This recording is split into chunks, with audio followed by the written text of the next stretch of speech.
Everyone thinks analyzing a company is simple. They open a financial website, check a few numbers, profit, PE, debt, and feel ready to invest. But the truth is, numbers only tell you what happened. They don't tell you why it happened or whether it can happen again. Professional investors don't just read reports. They read reality, the human, strategic, and financial story beneath those numbers. That's what separates the gambler from the guardian of capital. Today, I'll teach you how to analyze any company, step by step, the same way top equity researchers and fund managers do it. Let's begin.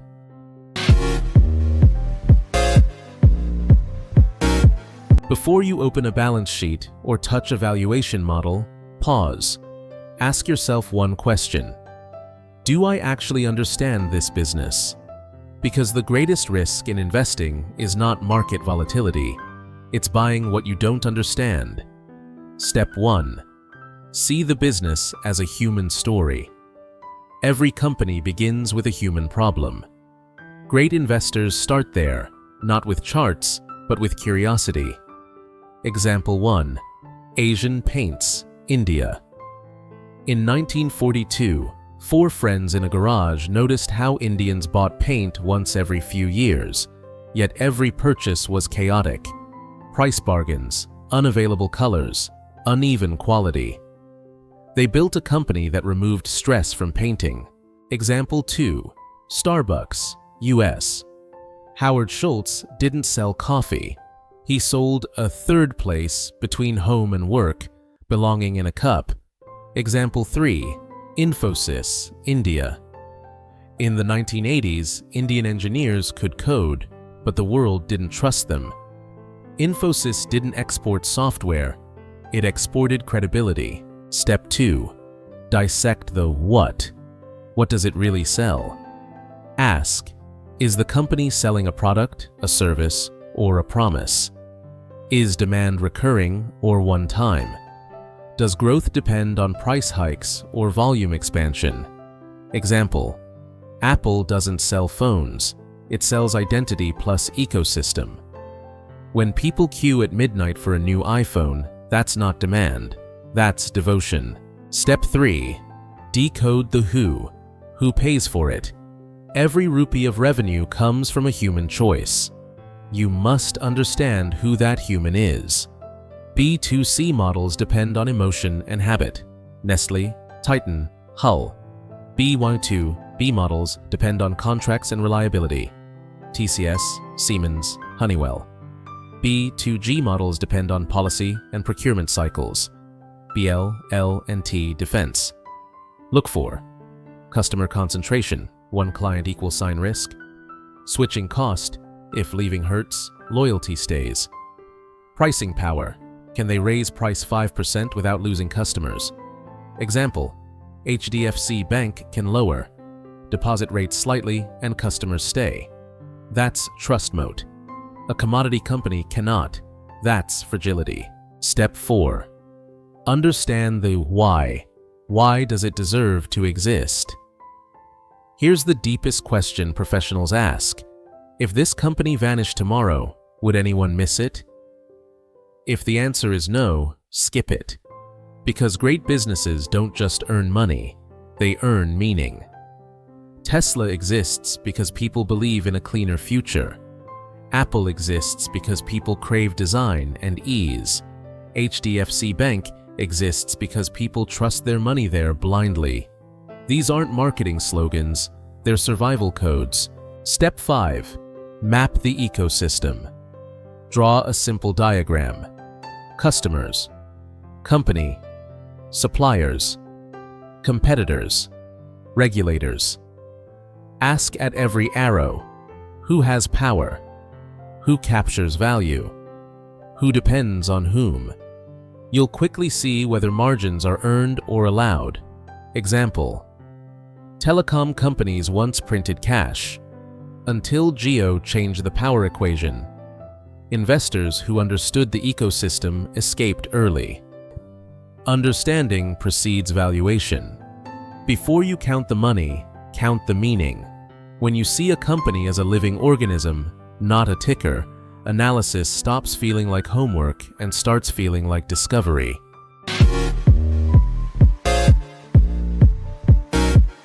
You've understood what the company does. Now it's time to ask, how well does it actually do it?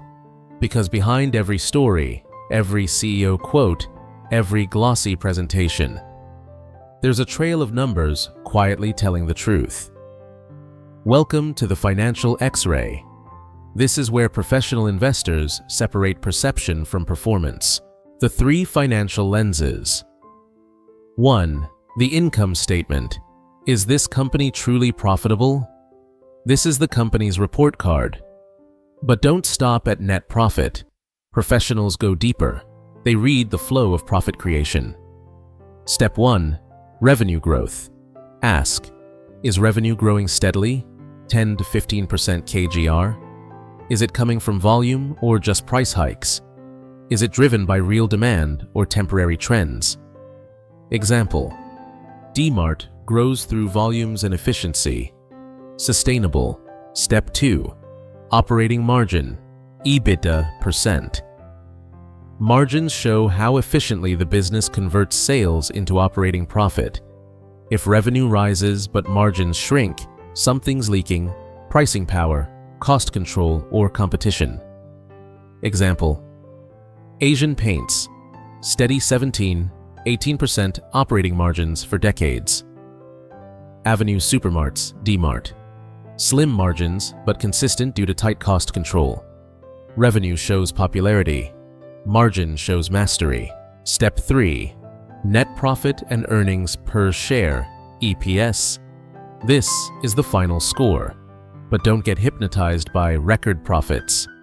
Ask, is EPS growth consistent year after year?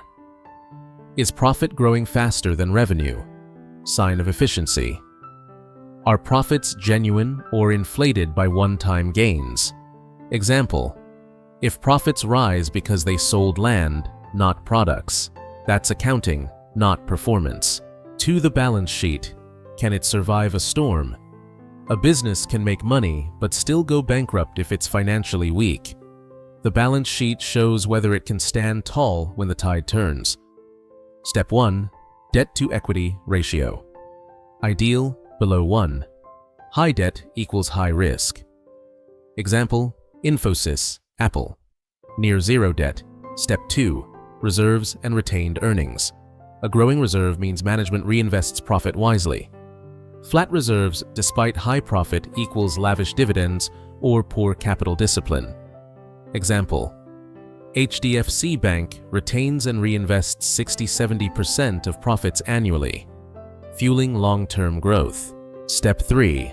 Working capital efficiency. Working capital equals current assets minus current liabilities. The shorter this cycle, the stronger the company's cash engine. Example, Asian Paints. High inventory turnover equals rapid cash recycling. Real estate developers. Long cash cycles equals fragile liquidity. The longer your cash cycle, the more you borrow time, and time charges interest. 3. The cash flow statement. Is this profit real? Here lies the ultimate truth. Because profit can be an illusion, cash flow cannot. There are 3 sections: operating cash flow, OCF, from core operations; investing cash flow, buying selling assets; financing cash flow, loans, dividends, equity. Step 1. Operating cash flow versus net profit. If OCF lesser than net profit repeatedly, beware. It signals fake growth or delayed collections. Example, Kingfisher Airlines. Rising profits, negative cash flow before bankruptcy. Cash flow is where lies go to die. Step 2. Free cash flow, FCF. FCF equals OCF minus capital expenditure. This tells you how much money remains after growth investments and the cash truly available for shareholders. Positive, growing FCF equals long-term sustainability. Negative FCF for years equals dependency on debt or dilution. Example, Apple's $100 billion annual FCF gives it the freedom to buy, innovate, or survive any storm. Step 3. Financing cash flow. This section reveals management psychology. Are they funding growth via internal cash or constant borrowing? Are dividends sustainable or a bribe to please investors? Example: HDFC Bank raises minimal equity, growth funds itself. Startups with flashy valuations often raise debt to hide burn rates. Numbers aren't boring, they're protective. They save you from stories that sound good but end badly. When you learn to read them fluently, you stop reacting to market noise and start anticipating market truth.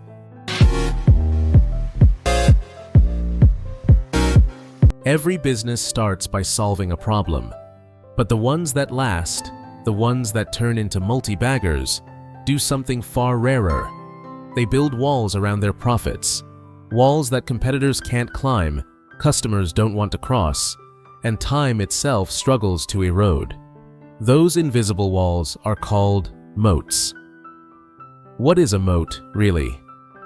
A moat is the enduring advantage that lets a company stay profitable. Even when competitors attack, amateurs look for growth, professionals look for defensibility. Because growth without protection is like a castle without guards. Beautiful until the first storm arrives. Let's decode the 5 moats the world's most resilient businesses build, and how to recognize them before everyone else does.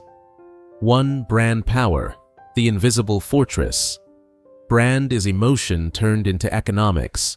When customers feel before they think, that's when pricing power begins. Apple.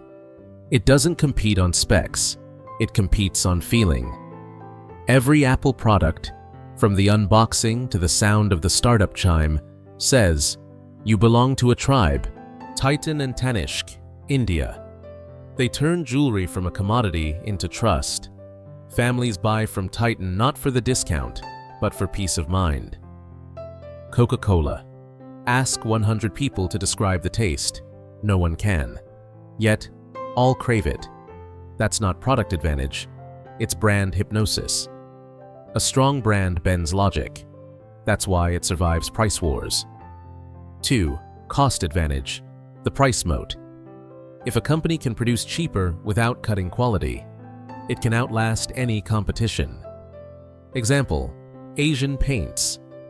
Its real secret isn't color, it's logistics.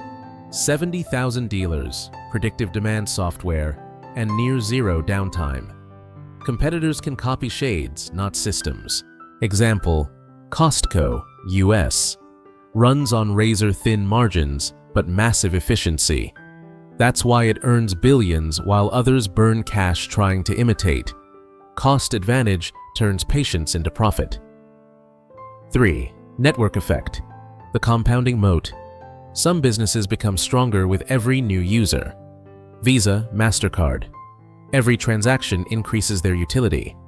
The more people join the network, the harder it becomes to leave. WhatsApp, YouTube, LinkedIn. Each new user increases the platform's value, not cost. Network effects are capitalism's version of gravity. Once momentum starts, it keeps pulling everything in. 4. Switching costs, the golden handcuffs. When customers stay because leaving hurts, that's a moat money can't buy. Microsoft Office. Even with free alternatives, corporations won't leave. Retraining thousands of employees costs more than licenses. Adobe Creative Suite. Artists are locked in by muscle memory and cloud integration. It's not habit, it's dependence. Banks and ERPs. Once data, workflows, and trust are embedded, migration risk is higher than price difference. Switching cost equals loyalty without love. When you spot a moat, don't just admire it, measure it. Study how it grows, not just that it exists. Track market share stability, margin expansion, and customer retention. If those stay strong for 5+ years, you're not investing in a stock. You're buying an empire that reinvests its dominance. The poor chase profits. The wealthy protect them. A moat is an invisible shield around future cash flows. The best companies build multiple moats that reinforce each other. Moats don't make a business exciting, they make it eternal. You now know how to understand a business, read its numbers, and recognize its moat. But even great companies can collapse under poor leadership or wrong valuation. Watch Part 2, How to Analyze Any Company. Like a professional investor, valuation, risk, and research framework. There, you'll learn how to judge management integrity, how to value a company accurately, how to assess risk, and how to use the 10-step research blueprint professionals swear by. Because analyzing companies isn't just about seeing profits, it's about predicting durability.